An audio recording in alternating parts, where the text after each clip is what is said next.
ओम नमो भगवते वासुदेवाय। विष्णु भगवान की कृपा आप सभी भक्तों पर हमेशा बनी रहे। आइए सुनते हैं बृहस्पतिवार की व्रत कथा। इस दिन बृहस्पतेश्वर महादेव जी की पूजा होती है। दिन में एक समय ही भोजन करना चाहिए। पीले वस्त्र धारण करें, पीले पुष्पों को धारण करें। भोजन भी चने की दाल का होना चाहिए। नमक नहीं खाना चाहिए। पीले रंग का फूल, चने की दाल, पीले कपड़े तथा चंदन से पूजा करनी चाहिए। पूजन के पश्चात कथा सुननी चाहिए। इस व्रत के करने से बृहस्पति जी अति प्रसन्न होते हैं तथा धन और विद्या का लाभ होता है। स्त्रियों के लिए यह व्रत अति आवश्यक है। इस व्रत में केले का पूजन होता है। तो आइए सुनते हैं व्रत कथा। एक बार प्रेम से बोलिए विष्णु भगवान की जय हो। किसी गांव में एक साहूकार रहता था, जिसके घर में अन्न, वस्त्र और धन की भी कोई कमी नहीं थी। परंतु उसकी स्त्री बहुत ही कृपण थी। किसी भिक्षार्थी को कुछ नहीं देती। सारे दिन घर के कामकाज में लगी रहती। एक समय साधु महात्मा बृहस्पतिवार के दिन उसके द्वार पर आए और भिक्षा की याचना की। स्त्री उस समय घर के आंगन को लीप रही थी। इस कारण साधु महाराज से कहने लगे कि महाराज, इस समय तो मैं घर लीप रही हूँ, आपको कुछ नहीं दे सकती। फिर किसी अवकाश के समय आना। साधु महात्मा खाली हाथ चले गए। कुछ दिन के पश्चात वही साधु महाराज फिर आए। उसी तरह भिक्षा मांगी। साहूकारनी उस समय लड़के को खिला रही थी। कहने लगी, महाराज, मैं क्या करूं, अवकाश नहीं है, इसलिए मैं आपको भिक्षा नहीं दे सकती। तीसरी बार महात्मा आए तो उसने उन्हें उसी तरह से टालना चाहा। परंतु महात्मा जी कहने लगे कि यदि तुमको बिल्कुल ही अवकाश हो जाए तो मुझको भिक्षा दोगी। साहूकारनी कहने लगी कि हाँ महाराज, यदि ऐसा हो जाए तो आपकी बड़ी कृपा होगी। साधु महात्मा जी कहने लगे कि अच्छा, मैं एक उपाय बताता हूँ। तुम बृहस्पतिवार को दिन चढ़े उठो और सारे घर में झाड़ू लगाकर कूड़ा एक कोने में जमा करके रख दो। घर में चौका इत्यादि मत लगाओ। फिर स्नान आदि करके घर वालों से कह दो उस समय सब हजामत अवश्य बनवाएं। रसोई बनाकर चूल्हे के पीछे रखा करो, सामने कभी न रखो। सायंकाल को अंधेरा होने के बाद दीपक जलाया करो तथा बृहस्पतिवार को पीले वस्त्र मत धारण करो, न पीले रंग की चीज़ों का भोजन करो। यदि ऐसा करोगी तो तुमको घर का कोई काम नहीं करना पड़ेगा। साहूकारनी ने ऐसा ही किया। बृहस्पतिवार को दिन चढ़े उठी, झाड़ू लगाकर कूड़े को घर में जमा करके रख दिया। पुरुषों ने हजामत बनवाई, भोजन बनाकर चूल्हे के पीछे रखा। वह सब बृहस्पतिवारों को ऐसा ही करती रही। अब कुछ काल बाद उसके घर में खाने को दाना नहीं रहा। थोड़े दिनों में महात्मा फिर आए और भिक्षा मांगी। परंतु सेठानी ने कहा, महाराज, मेरे घर में सब कुछ तो था, तब भी कुछ नहीं देती थी। अब पूरा अवकाश है, तब भी कुछ नहीं दे रही हूँ। साधु जी कहते हैं, तुम क्या चाहती हो वह कहो। तब सेठानी ने हाथ जोड़कर प्रार्थना की, महाराज, अब कोई ऐसा उपाय कहेंगे वैसा ही करूँगी। तब महात्मा जी ने कहा, बृहस्पतिवार को प्रातःकाल उठकर स्नान आदि से निवृत्त हो घर को गौ के गोबर से लिपो तथा घर के पुरुष हजामत न बनवाएं। भूखों को अन्न जल देती रहा करो। ठीक सायंकाल दीपक जलाओ। यदि ऐसा करोगी तो तुम्हारी सब मनोकामनाएं भगवान बृहस्पति भगवान की कृपा से पूर्ण होंगी। सेठानी ने ऐसा ही किया और उसके घर में धन धान्य वैसा ही हो गया जैसे कि पहले था। इस प्रकार भगवान बृहस्पति की कृपा से अनेक प्रकार के सुख भोग कर दीर्घ काल तक जीवित रही। दूसरी कथा। एक दिन इंद्र बड़े अहंकार से अपने सिंहासन पर बैठे थे और बहुत से देवता, ऋषि, गंधर्व, किन्नर आदि सभा में उपस्थित थे। जिस समय बृहस्पति जी वहां पर आए तो सबके सब उनके सम्मान के लिए खड़े हो गए। परंतु इंद्र गर्व के मारे खड़ा नहीं हुआ। यद्यपि वह सदैव उनका आदर किया करता था। बृहस्पति जी अपना अनादर समझते हुए वहां से उठकर चले गए। तब इंद्र को बड़ा शोक हुआ कि देखो, मैंने गुरु जी का अनादर कर दिया, मुझसे बड़ी भारी भूल हो गई। गुरु जी के आशीर्वाद से ही मुझको यह वैभव मिला है। उनके क्रोध से यह सब नष्ट हो जाएगा, इसलिए उनके पास जाकर उनसे क्षमा मांगनी चाहिए, जिससे उनका क्रोध शांत हो जाए और मेरा कल्याण होवे। ऐसा विचार कर इंद्र उनके स्थान पर गए। जब बृहस्पति जी ने अपने योग बल से यह जान लिया कि इंद्र क्षमा मांगने के लिए यहाँ आ रहा है, तब क्रोधवश उससे भेंट करना उचित न समझकर अंतर्ध्यान हो गए। तब इंद्र ने बृहस्पति को घर पर न देखा, तब निराश होकर लौट आए। जब दैत्यों के राजा वृषवर्मा को यह समाचार विदित हुआ तो अपने गुरु शुक्राचार्य की आज्ञा से इंद्रपुरी को चारों तरफ से घेर लिया। गुरु की कृपा न होने के कारण देवता हारने व मार खाने लगे। तब उन्होंने ब्रह्मा जी को विनयपूर्वक सब वृत्तांत सुनाया और कहा कि महाराज दैत्यों से किसी प्रकार बचाइए। तब ब्रह्मा जी कहने लगे कि तुमने बड़ा अपराध किया है, जो गुरुदेव को क्रोधित कर दिया।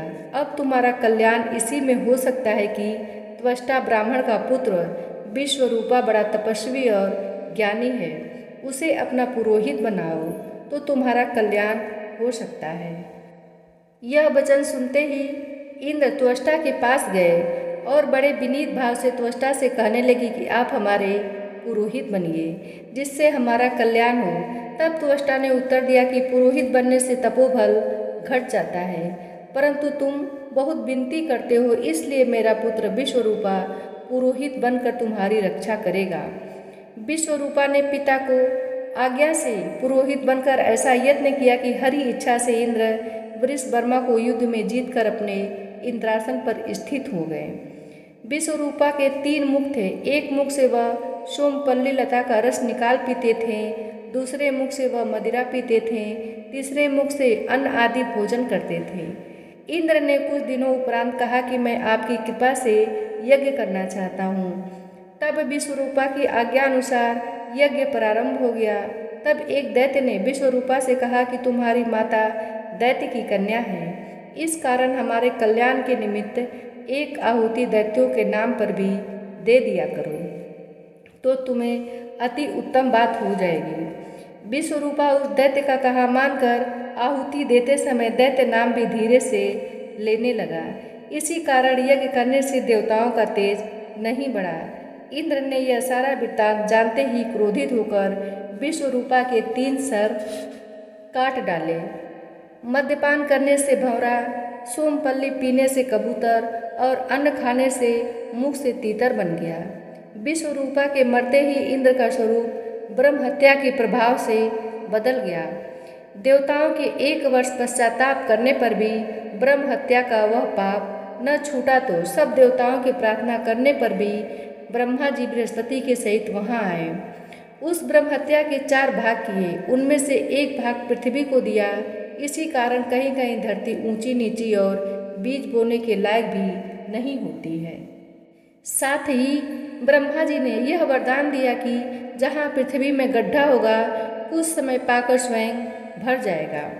दूसरा वृक्षों को दिया, जिससे उनमें से गोद बनकर बहता है। इस कारण गूगल के अतिरिक्त सब गोद अशुद्ध समझे जाते हैं। वृक्षों को यह वरदान दिया। इसी कारण स्त्रियां हर महीने रजस्वला होकर पहले दिन चंडालनी, दूसरे दिन ब्रह्मघातिनी और तीसरे दिन धोबिन के समान रहकर चौथे दिन शुद्ध होती हैं, और संतान प्राप्ति का उनको वरदान दिया। चौथा भाग जल को दिया, जिससे फेन और शिवाल आदि जल के ऊपर आ जाते हैं। जल को वरदान मिला कि जिस चीज में डाला जाएगा वह बोझ में बढ़ जाएगी। इस प्रकार इंद्र को ब्रह्म हत्या के पाप से मुक्त किया। जो मनुष्य इस कथा को पढ़ता या सुनता है, उसके सब पाप बृहस्पति जी की कृपा से नष्ट हो जाते हैं। अब सुनिए अंतिम कथा। कहते हैं कि किसी समय एक नगर में एक बहुत बड़ा व्यापारी रहा करता था। वह जहाज़ों में माल लदवा कर दूसरे देशों को भेजा करता था और खुद भी हजारों जहाज़ों के साथ दूर दूर के देशों को जाया करता था और इस तरह खूब धन कमा कर लाता था। उसकी गृहस्थी खूब मज़े से चल रही थी। वह दान भी खूब जी खोलकर करता था और उसका इस तरह से दान देना उसकी स्त्री को बिल्कुल पसंद न था। वह किसी को दमड़ी देकर खुश न थी। एक बार जब सौदागर माल जहाज में भरकर किसी दूसरे देश को गया हुआ था तो पीछे से बृहस्पति देवता साधु का रूप धारण करके उसके मकान में कंजूस पत्नी के पास पहुँचे और भिक्षा की याचना की।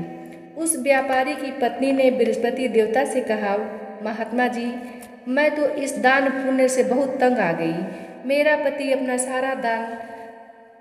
सारा धन दान व्यर्थ ही लुटाता है। अब आप कोई ऐसा उपाय कीजिए जिससे हमारा सारा धन नष्ट हो जाए। इससे न धन लुटेगा और न ही मुझे दुख होगा। बृहस्पति देवता ने कहा, देवी, तुम भी बड़ी विचित्र हो। धन और संतान तो सभी चाहते हैं। पुत्र और लक्ष्मी तो पापी के घर में भी होनी चाहिए। यदि तुम्हारे पास अत्यधिक धन है तो इससे तुम दिल खोलकर पुण्य कार्य करो। भूखों को भोजन खिलाओ, प्यासों को पानी पिलाओ, यात्रियों के लिए धर्मशालाएं बनवाओ। कितने ही निर्धनों की कुंवारी कन्याएं धन के अभाव में बिना ब्याही बैठी हैं, उनका विवाह संपन्न कराओ। और भी कई पुण्य कार्य ऐसे हैं जिनको करके तुम्हारा लोक परलोक सार्थक हो सकता है। लेकिन व्यापारी की स्त्री बड़ी ढीठ थी। उसने कहा, महात्मा जी, मैं इस संबंध में आपकी कोई बात नहीं सुनना चाहती। मुझे ऐसे धन की बिल्कुल आवश्यकता नहीं है जो कि मैं दूसरों को बांटती फिरूं। बृहस्पति देवता बोले, यदि तुम्हारी ऐसी ही इच्छा है तो फिर ऐसा ही होगा। तुम अब एक उपाय करना कि 7 बृहस्पति को घर को लीप कर पीली मिट्टी से अपने केशों को धोना, भोजन में मांस मदिरा ग्रहण करना, भट्ठी चढ़ाकर कपड़े धोना, बस तुम्हारा धन नष्ट हो जाएगा। और इतना कहने के पश्चात बृहस्पति देवता को साधु समझते हुए उनके कहे अनुसार 7 बृहस्पति वैसा ही किया। केवल 6 बृहस्पति ही बीतने पर उस स्त्री का संपूर्ण धन नष्ट हो गया और वह स्वयं भी परलोक सिधार गई। उधर उसके पति का माल से भरा हुआ जहाज समुद्र में डूब गया और उसने बड़ी मुश्किल से लकड़ी के तख्तों पर बैठकर अपनी जान बचाई। खैर, वह रोता धोता किसी न किसी तरह अपने नगर में वापस पहुंचा। वहां आकर उसने देखा कि उसका सब कुछ नष्ट हो गया है और उसकी छोटी लड़की बैठी आंसू बहा रही है। उस व्यापारी ने अपनी लड़की को तसल्ली देकर चुप कराया और उससे सब समाचार पूछा। लड़की ने अपने पिता को उस साधु बृहस्पति वाली पूरी कहानी सुना दी। उसने लड़की को शांत किया और भगवान की करनी पर बड़ा प्रसन्न हुआ। अब वह प्रतिदिन जंगल में जाकर वहाँ से लकड़ियाँ चुन लाता और उन्हें नगर में बेचकर अपनी जीविका चलाने लगा। मगर धन के अभाव के कारण बहुत ही दुखी था, क्योंकि गुजारा बड़ी मुश्किल से चलता था। एक दिन उसकी लड़की ने उससे दही खाने की इच्छा प्रकट की, लेकिन उसके पास एक पैसा भी नहीं था जो कि उसको दही लाकर देता। वह उसे आश्वासन देकर जंगल में जाकर एक वृक्ष के नीचे बैठकर अपनी पूर्व दशा का विचार कर रोने लगा। वह बृहस्पति का दिन था। बृहस्पति देवता उसकी अवस्था देखकर साधु का वेश धारण करके वहां आ पहुँचे और उस व्यापारी के पास आए और कहने लगे कि लकड़हारे, तू इस जंगल में किस चिंता में बैठा है। व्यापारी ने उत्तर दिया, महाराज, आप सब कुछ जानने वाले हैं। इतना कहकर उसने आर्द्रकंठ और भीगी आंखों से बृहस्पति देवता को अपनी सारी आप बीती सुना दी। बृहस्पति देवता ने कहा, भाई, तुम्हारी पत्नी ने बृहस्पति के दिन भगवान का अपमान किया था, जिस कारण से तुम्हारा यह हाल हुआ है। लेकिन अब तुम किसी प्रकार की चिंता न करो, भगवान तुम्हें पहले से भी अधिक धनवान करेंगे। तुम तेरे कहे के अनुसार बृहस्पति के दिन बृहस्पति का पाठ किया करो। 2 पैसे के चने और मुनक्का मंगवाकर जल के लोटे में थोड़ी सी शक्कर डालकर वह अमृत और प्रसाद परिवार के सब सदस्यों को तथा सुनने वालों को बांट दो और खुद भी अमृत पान किया करो तथा प्रसाद खाया करो, तो भगवान तुम्हारी सारी मनोकामनाएं पूरी करेंगे। साधु को प्रसन्न देखकर उस व्यापारी ने कहा, महाराज, मुझे लकड़ियाँ में से तो लकड़ियों से तो इतना लाभ नहीं होता कि 2 पैसे की दही लाकर भी अपनी इकलौती कन्या को खिला सकूं। उसको मैं हर रोज झूठे आश्वासन देकर टाल आता हूँ और इसलिए मैं इस समय व्याकुल होकर बैठा हूँ। बृहस्पति देवता ने कहा, भक्तजन तुम चिंता मत करो। बृहस्पति के दिन तुम शहर में लकड़ियाँ बेचने के लिए जाना। तुमको उस दिन अपनी कन्या को खिलाना और 2 पैसे का मुनक्का और चने लाकर बृहस्पति देवता की कथा करना। जल में जरा सी शक्कर डालकर अमृत बनाना और कथा का प्रसाद सब में बांटना और खुद भी खाना तो तुम्हारे सब मनोरथ सिद्ध हो जाएंगे। इतना कहकर बृहस्पति देवता अंतर्ध्यान हो गए। धीरे धीरे बृहस्पति का दिन भी नज़दीक आ पहुंचा। व्यापारी ने जंगल में से लकड़ियां इकट्ठी की और शहर में बेचने के लिए आया। उसको उस दिन 4 पैसे अधिक मिले, जिनमें से 2 पैसे का दही लेकर उसने अपनी लड़की को दिया। 2 पैसे के चने और मुनक्का लेकर अमृत बनाकर प्रसाद बांटा और प्रेम से खाया। उसी दिन से उसकी सब कठिनाइयाँ दूर होने लगी। लेकिन अगले बृहस्पति को बृहस्पति देवता की कथा करवाना भूल गया। शुक्रवार को उस नगर के राजा ने आज्ञा दी कि कल मैंने बहुत बड़े यज्ञ का आयोजन करवाया है, अतः कोई भी व्यक्ति अपने घर में अग्नि न जलाए और समस्त जनता मेरे यहाँ आकर भोजन ग्रहण करे। जो इस आदेश की अवहेलना करेगा उसे सूली पर लटकाया जाएगा।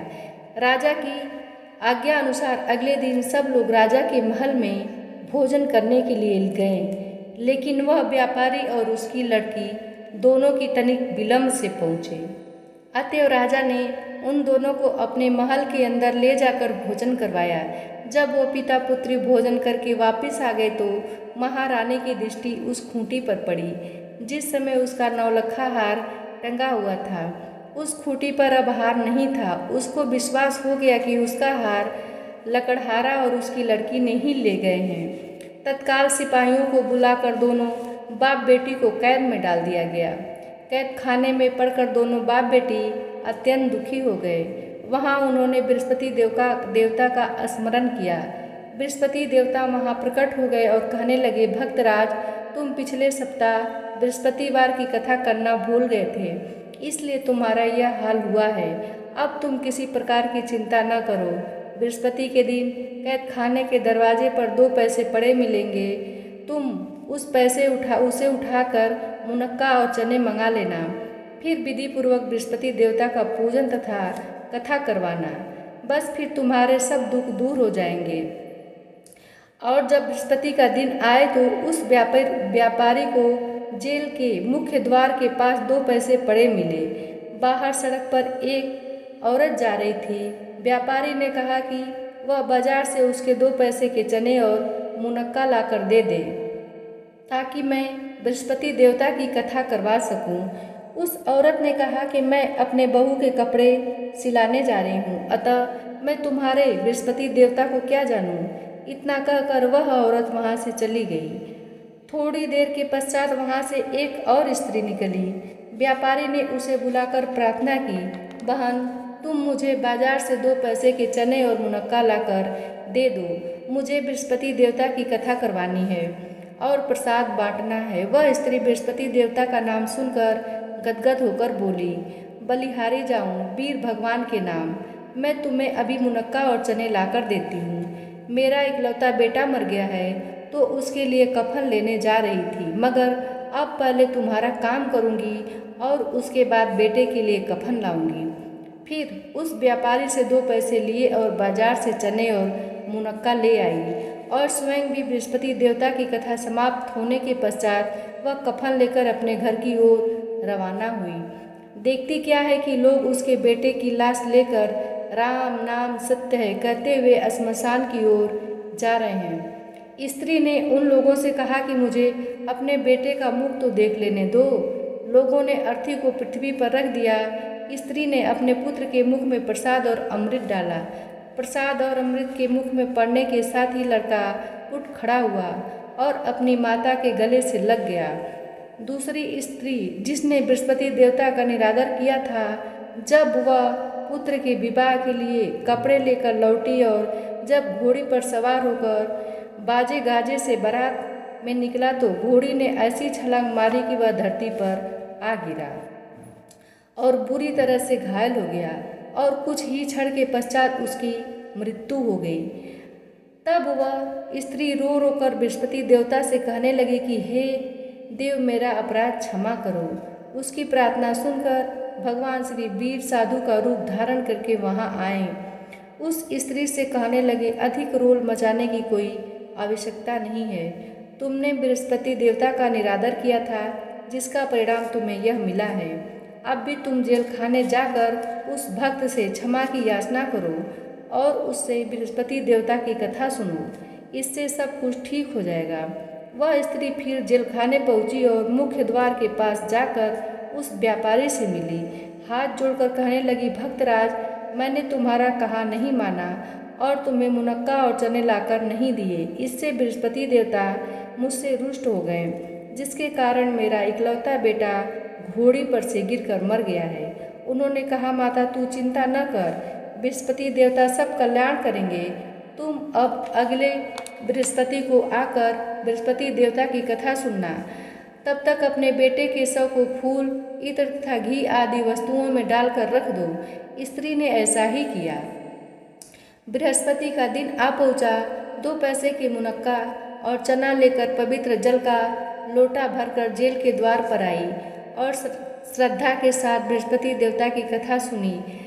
जब कथा समाप्त हुई तो अमृत और प्रसाद लाकर अपने मरे हुए पुत्र के मुख में डाला। एकाएक उसे सांस आने लगी और वह उठकर खड़ा हो गया और पुत्र को लेकर वह प्रसन्नतापूर्वक अपने घर को रवाना हुई और बृहस्पति देवता के गुण गाने लगी।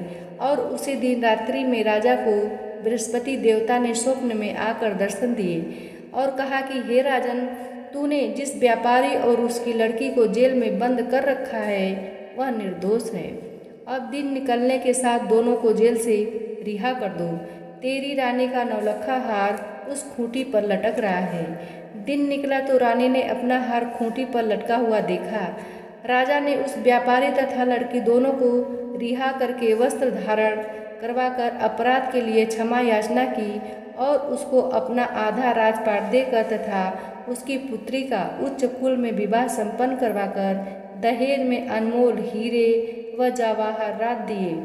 बृहस्पति देवता ऐसे ही हैं, जैसी जिसकी मनोकामनाएं होती हैं वह पूर्ण करते हैं। जो कोई श्रद्धा व प्रेम से बृहस्पति देवता की कथा पढ़ेगा व दूसरों को पढ़कर सुनाएगा, उसकी सब मनोकामनाएं पूर्ण होती हैं। अब सुनते हैं आरती। ओम जय बृहस्पति देवा, स्वामी जय बृहस्पति देवा। छिन्न छिन्न भोग लगाऊं फल मेवा। ओम जय बृहस्पति देवा, स्वामी जय बृहस्पति देवा। तुम पूर्ण परमात्मा, तुम अंतर्यामी। जगत पिता जगदीश्वर, तुम सबके स्वामी।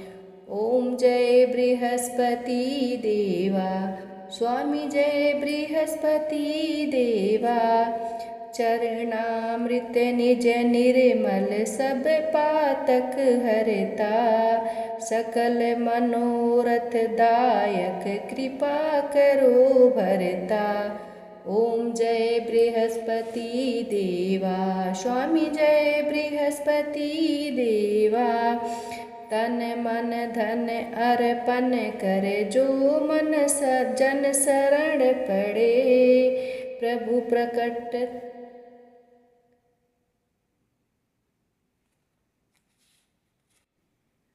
तन मन धन अर्पण करे, जो जन शरण पड़े। प्रभु प्रकट तब हो कर आकर द्वार खड़े। ओम जय बृहस्पति देवा, स्वामी जय बृहस्पति देवा। दीन दयाल दयानिधि, भक्तन हितकारी। ओम भक्तन हितकारी। पाप दोष सब हरता, भव बंधन हारी।